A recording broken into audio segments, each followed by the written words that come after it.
Hi everyone, আসসালামু আলাইকুম। কেমন আছেন সবাই? আশা করি ভালো আছেন। এখনও যারা আমার চ্যানেলটিকে সাবস্ক্রাইব করেনি তারা একটু কষ্ট করে সাবস্ক্রাইব করবেন। এখন চলুন বেশি কথা না বাড়িয়ে গল্পে ফেরা যাক। মেঘ কিছুক্ষণ দাঁড়িয়ে মনে মনে আবির ভাইকে খুব করে বকলো। তারপর মন শান্ত করে সিঁড়ি দিয়ে নেমে চলে গেল মিমের রুমে। মিম এখনো নিচেই আছে, 2-3 দিনের মধ্যে উপরের রুমে চলে আসবে। মেঘ মিমের রুমের দরজায় দাঁড়াতেই মিম চোখ তুলে তাকালো। মেঘকে দেখে উত্তেজনায় চোখ বড় বড় করে তাকালো, সহসা উঠে এলো কাছে। মিম বলল, আপু মাশাআল্লাহ, তোমাকে অনেক সুন্দর লাগছে। মুক্তার মালাতে তোমার মুখটা চকচক করছে। মেঘ দাঁত বের করে হাসলো। মিম তৎক্ষণাৎ ড্রেসিং টেবিলের ড্রয়ার থেকে শপিং ব্যাগ বের করে মেঘের হাতে দিল। মেঘ জিনিসগুলো বের না করেই দেখার চেষ্টা করলো। মিমের জন্য আনা জিনিস মেঘের 3 ভাগের 1 ভাগ হবে। মেঘ স্বাভাবিক কণ্ঠে বলল, সবগুলো সুন্দর হয়েছে। তুই এক সেট পর, তারপর আমার ছবি তুলবো। আমরা ছবি তুলব। মিম ও হাসি মুখে রাজি হয়ে গেল। মিম হালকা সাজুগুজু করে নিল। তারপর 2 বোন সোফায় বসে ছবি তোলায় ব্যস্ত হলো। ওদের হাসির শব্দ শুনে আদিও রুম থেকে ছুটে এসেছে। আদিকে সহ 3 ভাই বোন বেশ কিছু ছবি তুলল। তারপর ছবি দেখে খুনসুটি করতে লাগলো, কাকে কোন ছবিতে কেমন লাগছে এসব নিয়ে। আবির সিঁড়ি দিয়ে ব্যস্ত পায়ে নামছে। মেঘের চোখ পড়তেই আকস্মাৎ হাসি থেমে গেল মেঘের। মাথা নিচু করে বিড়বিড় করে বলল, তোরা রুমে গিয়ে পড়তে বস, আমিও রুমে চলে যাই। আবির দ্রুত পায়ে হেঁটে ডাইনিং টেবিলের কাছে এসে মাকে জিজ্ঞেস করলো, আম্মু রান্না হয়েছে? মালিহা খান বলে উঠলেন, হ্যাঁ, রান্নার শেষের দিকে খেতে দিব তোকে। আবির বলল, হ্যাঁ। ওইদিকে মেঘ চুপচাপ সিঁড়ি দিয়ে উঠতে থাকে। বিকেলেই আবির ভাই পড়া নিয়ে কথা শুনাইছে। এখনো আড্ডাই দিচ্ছে, তাহলে নিশ্চয়ই মায়ের দিবে, এই ভয়ে রুমে যেতে নেয় মেঘ। 4-5টা সিঁড়ি উঠল কিনা আকস্মাৎ আবির ভাই ডেকে উঠল, মেঘ এদিকে আয়। আবির ভাইয়ের কথায় থমকে দাঁড়ায় মেঘ। মনে মনে আল্লাহ আল্লাহ করছে। ধীর গতিতে নিচে নেমে ডাইনিং টেবিলের কাছে আসলো। আবির পকেটে হাত দিয়ে টেবিলে হালকা ধাক্কা দিয়ে দাঁড়িয়ে আছে। দাঁড়ানোর স্টাইল দেখে মেঘ পুরাই ফিদা। অষ্টাদশীর মনের ভেতরে ধুকপুক শুরু হয়ে গেছে। মাথা নিচু করে দাঁড়ালো মেঘ। আবির গম্ভীর কণ্ঠে বলল, খেতে বস। মেঘ ভয়ে ভয়ে তাকিয়ে নরম সুরে বলল, খিদে নেই, পরে। এতটুকু বলতেই চোখ পড়ল আবির ভাইয়ের চোখের দিকে। চোখ রাঙিয়ে তাকিয়ে আছে। মেঘের হাত পা কাঁপতে শুরু করেছে। আর কিছু বলার সাহস করল না, চুপচাপ চেয়ার টেনে বসে পড়ল। আবিরও এবার টেবিল ঘুরে নিজের চেয়ার টেনে বসলো। মেঘ মাথা নিচু করে চুপচাপ বসে আছে। আবির একবার মেঘের দিকে তাকাচ্ছে, আবার ঘাড় ঘুরিয়ে রান্নাঘর দেখছে। মালিয়া খান আর হালিমা খান টেবিলে খাবার রাখতে ব্যস্ত হলো।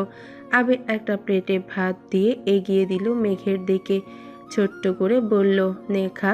মেঘ কোমল হাতে প্লেট ধরতে হাত বাড়ায়, কিন্তু হাত পায়ের সাথে শরীরের কাঁপাকাঁপির তীব্রতায় প্লেট পড়ে যেতে নেয়।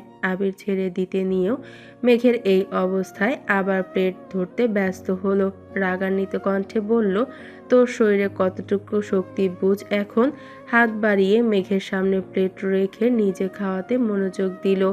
আবির ভাইয়ের কথায় মেঘ মাথা নিচু করে ছোট করে ভেঙচি কাটল আর বিড়বিড় করে বলল, আপনি সামনে আসলেই তো আমার সব শক্তি বিলীন হয়ে যায়, আমি কি করব? আবির তীক্ষ্ণ দৃষ্টিতে তাকালো মেঘের দিকে।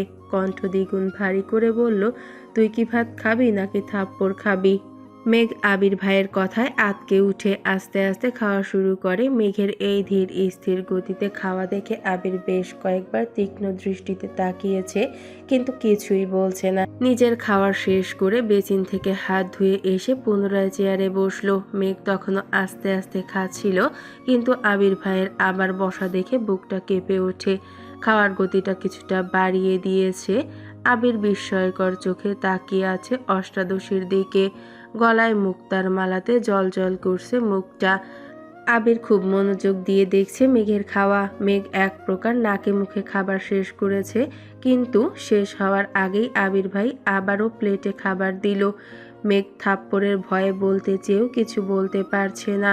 বাধ্য মেয়ের মতো চুপ করে খাচ্ছে। এদিকে আবির মেঘের দিকে তাকিয়ে মুচকি মুচকি হাসছে। হালিমা খান আর মালিয়া খান রান্নাঘরে কাজ করছিলেন, কিন্তু আবিরের এমন কর্মকাণ্ডে তারাও যেন খুশি হয়েছেন। মেঘ বাড়ির কারো কথা শুনে না, বড় আব্বুর সামনে একটু সম্মানার্থে লক্ষ্মী মেয়ের মতো থাকে। তাছাড়া বাবা মা কাকিমণি কাকিয়া কারো কথা শুনে না। তানভীর এত বছর ধমকে একটু আধটু খাওয়াতো, কিন্তু সারাদিন মুখ ভোঁতা করে রাখতো। তানভীর সারাদিন শেষে রাতের বেলা বোনের জন্য এটা সেটা কিনে এনে বোনের রাগ ভাঙাতো। এত বছর পর আবির যেন দ্বিতীয় ব্যক্তি যে মেয়েকে শাসন করে জোর করে খাওয়ায়, আর মেঘও যেন বাধ্য মেয়ের মতো সবকিছু মেনে নেয়। তানভীর ভাইয়ার সামনে তেজ দেখালেও আবির ভাইয়ের সামনে মেঘ একেবারেই নিশ্চল হয়ে যায়। মেঘের দুর্দশা দেখে মালিহা খান রান্নাঘর থেকেই বলছে, মেয়েটাকে ছেড়ে দে বাবা, আর খেতে পারছে না তো। আবির গম্ভীর কণ্ঠে বলল, ও যদি ঠিক মতো খেত তাহলে আমার এভাবে বসে থেকে ও খাওয়াতে হতো না। কেউ আর কোনো কথা বলল না। মেঘ চুপচাপ খাওয়া শেষ করলো। মেঘের খাওয়া শেষ হওয়া মাত্রই আবির উঠে বের হয়ে গেল বাড়ি থেকে। মেঘ নিষ্পলক তাকিয়ে রইল কিছুক্ষণ দরজার দিকে, তারপর উঠে নিজের রুমে চলে গেল। একটু রেস্ট নিয়ে পড়তে বসলো। রাত 12টার ওপরে বাজে। মেঘ পড়তেছে, কিন্তু আবির ভাই এখনো আসছে না। চিন্তা লাগছে মেঘের। বারবার উঠে বারান্দায় যাচ্ছে মেঘ। তানভীর ইদানিং খাওয়া দাওয়া বাদ দিয়ে কাজ করছে। মনোনয়ের ফলাফল ঘোষণা করবে আগামীকাল। কারো চোখে ঘুম নেই। দল থেকে মনোনয় পেয়ে গেলে আলহামদুলিল্লাহ, তারপর প্রচারণা চালাতে হবে। তারা কোনোভাবেই আজ রাতে তানভীরকে ছাড়ছিল না। গোপন মিটিং চলছে এমপির বাড়িতে। রাজনৈতিক মিটিং মিছিল থেকে ভাইকে আনতে বাধ্য হয়ে আবিরকেই যেতে হলো। এমপির বাড়ির হলরুমে মিটিং চলছিল। আবির এমপির বাড়ির সামনে বাইক থামিয়ে হলরুমের দিকে যেতে নিলেই পথ আটকে দাঁড়ায় এমপির মেয়ে।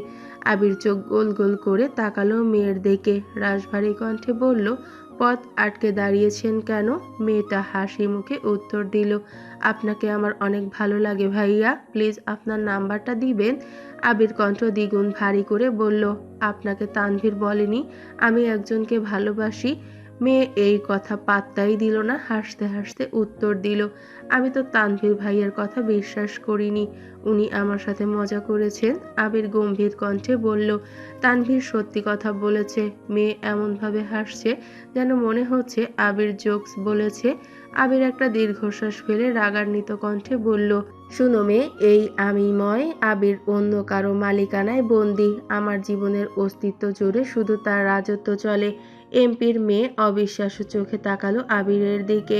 কোমল কণ্ঠে বলে উঠল, আপনি সত্যিই কাউকে পছন্দ করেন? আবির সহসা বলে উঠল, সে আমার পছন্দ বা ভালো লাগা নয়, সে আমার ভালোবাসা।